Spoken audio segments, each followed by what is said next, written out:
welcome back to another video. It's me Fatima Huda Bedi, and in this video I'm going to teach you guys when you're supposed to capitalize letters. Now if you've been confused on when to use uppercase, well, this video is going to give you a full idea on when you're supposed to capitalize letters. So the first one is when you start a sentence. Now this is every time you're writing any sentence for that matter, the first letter of the first word should be capital no matter what. So that is the first situation where you're supposed to use capital letters. An example sentence would be, the grass is green. So the T of the will be capital.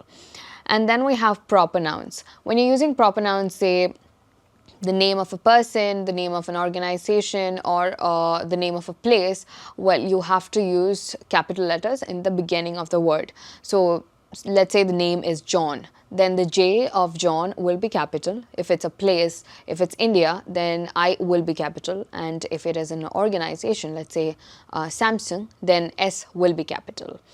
And then we have titles and headings. If you have a title or a heading, then all the prominent words of the title or the heading will have a capital letter in the beginning. So an example can be The Lord of the Rings. So this is a title, and over here the T of the will be capital, then the L of Lord will be capital, because again this is a prominent word in the sentence. Then of and the won't be capitalized. Then we have rings, so the R of the ring will be capital, the Lord of the Rings. And then the fourth one would be days, months and holidays. So when you're saying a particular day, let's say Monday, Tuesday, Wednesday, any day that you can think of, the first letter will be capital. M of Monday, T of Tuesday, and so on. And then if it's a month as well, the first letter of the month will be capital.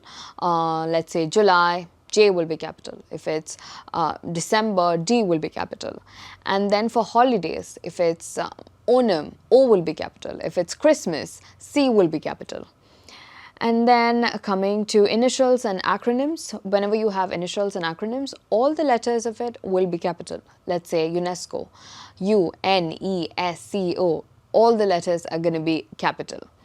And then we have names of historical and cultural events like World War II. Here world will have capital W, and then war will have again uppercase W and then 2.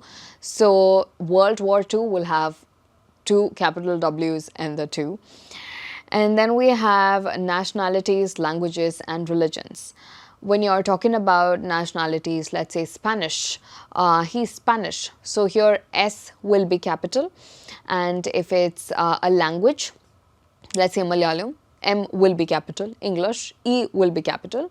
And then for religions, Christianity, Islam, Hinduism, all of these religions that you can think of, the first letter is definitely going to be capital. And then finally, this time for real, we have titles and honorifics. So if you are stating the title, say Captain John, then C of the captain and J of John will be uppercase. And then we have, say, Dr. Johnson, then Doctor's D will be capital and Johnson's J will be capital. So that was it. I hope this was informative. If you want to know more about the courses that we provide at English House, you can go ahead and click on the link below. English House. English at your fingertips.